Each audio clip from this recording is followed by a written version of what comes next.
No final da década de 90, no contexto da reforma educacional e da virada discursiva nos estudos de linguagens, os trabalhos de Leda Tifune, Angela Kleiman e Magda Soares colocaram em discussão o letramento, problematizando como as práticas de leitura e escrita até então escolarizadas recobriam apenas parte das práticas sociais de linguagem a que os sujeitos se vinculam de acordo com suas pertenças socioculturais. A esse respeito, diz Angela Kleiman, o fenômeno do letramento, então, extrapola o mundo da escrita, tal qual ele é concebido pelas instituições que se encarregam de introduzir formalmente os sujeitos no mundo da escrita.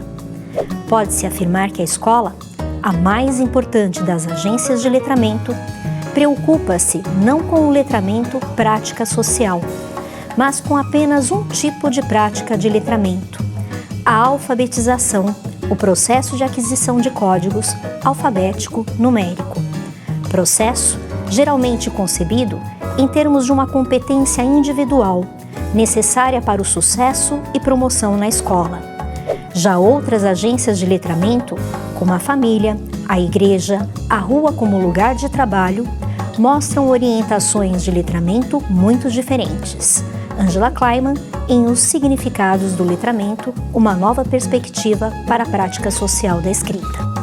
Já os estudos de multiletramentos remetem à discussão de pesquisadores de 3 países, Estados Unidos, Grã-Bretanha e Austrália, reunidos na cidade americana Nova Londres, no final da década de 90, para a discussão de problemas do ensino-aprendizagem de linguagens.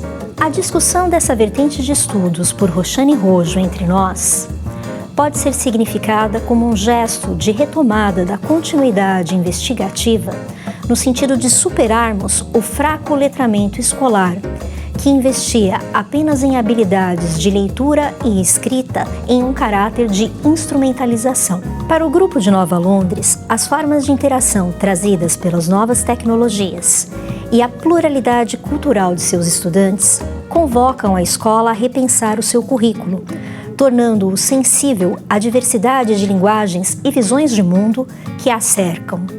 Daí a ideia de multi agregada à noção de letramentos. O conceito de multiletramentos aponta para 2 tipos específicos e importantes de multiplicidade presentes em nossas sociedades, principalmente urbanas, na contemporaneidade: a multiplicidade cultural das populações e a multiplicidade semiótica de constituição dos textos, por meio dos quais ela se informa e comunica.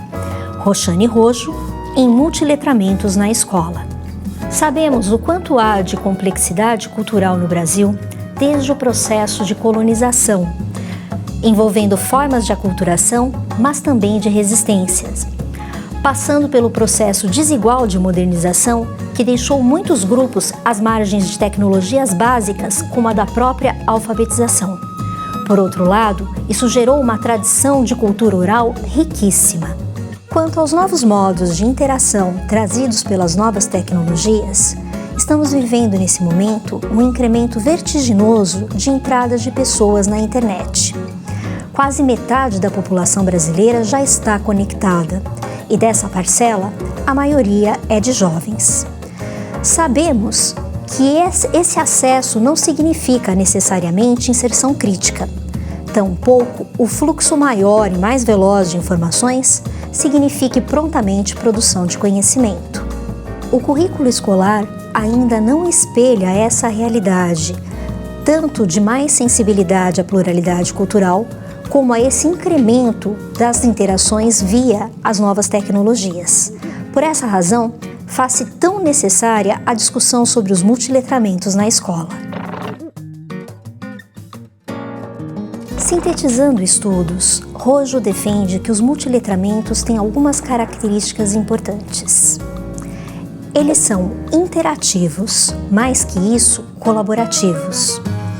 Eles fraturam e transgridem as relações de poder quanto à autoria, à possibilidade de produção e circulação de produções culturais. Eles são fronteiriços, híbridos, mestiços, de modos, linguagens, mídias e culturas. Um fenômeno das culturas juvenis nos permite ilustrar essas características. Trata-se da Batalha do Passinho, dança surgida de comunidades do Rio em 2008. Um grupo de adolescentes criou colaborativamente uma coreografia que faz a releitura de várias outras danças, dentre elas passos do samba, da capoeira, do hip hop, do funk e até do balé clássico. Os jovens promoveram um vídeo e o postaram na internet, conquistando o interesse de muitos outros. Isso culminou em um campeonato em que participaram centenas de dançarinos. Com essa projeção, houve a realização de um filme, documentário de Emílio Gomes, e várias matérias em diferentes mídias nacionais e internacionais. Os meninos foram convidados para a realização de um flash mob na estação Siqueira Campos, em Copacabana. Na apresentação, seus ritmos foram integrados a um trecho das Baquianas Brasileiras de Heitor Villa-Lobos, na interpretação do Duo Santoro, da Orquestra Sinfônica Brasileira. Explorando a potencialidade das linguagens do corpo e as envolvidas na produção de um vídeo, esses jovens alcançaram difundir uma realização extremamente original com a recriação de várias outras danças. Metaforicamente, sair da comunidade para dançar em uma estação de metrô de uma das grandes cidades brasileiras significa colocar a própria produção no rico trânsito entre as culturas. Do mesmo modo, o gesto dos músicos ao escolherem a música de Heitor Villa-Lobos para acolherem os ritmos pop do funk e do rap atualiza o hibridismo do compositor modernista, que incorporou na música erudita os ritmos folclóricos de raízes e locais. Essa metáfora do trânsito pode ser inspiradora para pensarmos o currículo escolar contemporâneo.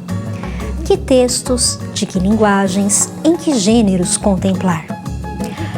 As respostas para essas questões dependem de uma análise dos contextos em que a escola se situa, tanto o contexto mais local quanto o mais geral. No plano mais geral, sabemos que os jovens estão na internet lidando com textos em que não apenas a palavra, mas gestos, sons, imagens pedem a atribuição de sentidos. São os chamados gêneros multimodais. Alguns desses jovens podem estar apenas consumindo acriticamente discursos alheios, difundidos em um curtir ou em um retweet, às vezes até em perfis falsos. Outros, desconfiados da repetição exaustiva do mesmo, podem estar lidando com mais autonomia na escolha de seus próprios conteúdos. Outros ainda, como os meninos do passinho, podem ter descoberto as novas linguagens e a rede como meio de produção e de circulação de suas próprias produções.